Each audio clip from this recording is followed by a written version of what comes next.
Parul university के placements का कोई रिप्लेसमेंट नहीं, इसलिए टॉप कंपनीज की फर्स्ट चॉइस। आप तो समझ ही गए होंगे। Join Parul university, Vadodara, Gujarat. और न्याय के मंदिर के मुख्य संरक्षक या उसके जो भी मुख्य पुजारी के बारे में अगर कोई ऐसी बातें या उसके बारे में कुछ कही जाएंगी तो स्वाभाविक है कि जो है लोगों में क्या भावना जाएंगी। लोग इस मंदिर में आते हैं अपनी बातें लेके कि अपनी समस्याओं को लेके, अगर उसके बारे में ऐसा माना जाता है कि ये यहाँ पे न्याय नहीं हो रहा है, जैसा कि निशिकांत दुबे जो कि गोड्डा से सांसद है भाजपा के, इन्होंने जो है सुप्रीम कोर्ट के बारे में कहा कि सुप्रीम कोर्ट एक धार्मिक माहौल खराब कर रहा है और माहौल पैदा कर रहा है जिसकी वजह से देश में घटनाएं हो रही हैं।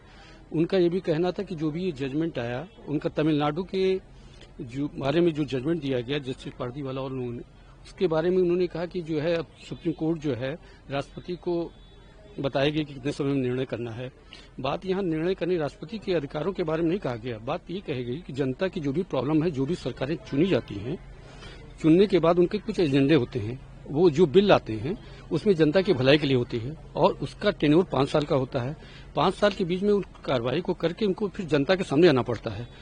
राज्यपाल जो कि किसी पार्टी के मुखौटे नहीं होते हैं, उनका एक केंद्र के द्वारा राष्ट्रपति का प्रतिनिधित्व करते हैं, उनका ये दायित्व होता है कि जो भी जनता की समस्याएं हैं, अगर उनको कोई चीज गलत लगती है तो उसको वापस भेजना चाहिए उनको, लेकिन अपने पास रोकना नहीं चाहिए।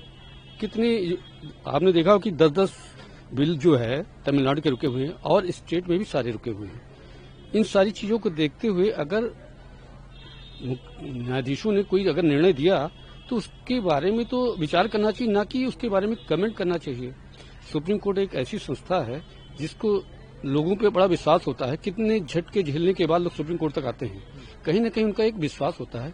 अगर आप विश्वास को आप अपने राजनीतिक उसमें देखेंगे तो गलत होगा।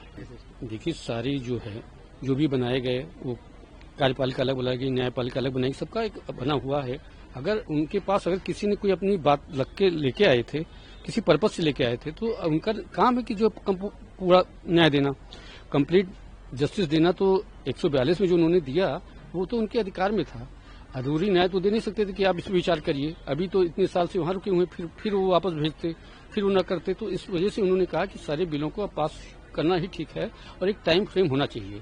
मेरा भी मानना है कि मैं भी अगर किसी मामले को लेके आऊं और समय में निर्णित न हो तो मेरा भी यही रहेगा कि जो है यहाँ न्याय नहीं मिलता है। मेरा ये मानना है कि सुप्रीम कोर्ट में ये मामला जो है, जो कंटेम्प्ट के लिए हमने परमिशन मांगी है अटॉर्नी जनरल से, उनको परमिशन देना चाहिए और इसके बारे में विस्तृत जो है निर्णय देना चाहिए, ताकि रोज रोज जो समस्याएं खड़ी हो रही हैं न्यायपालिका कार्यपालिका के बीच में, ये सारी चीजें अब दूर होनी चाहिए।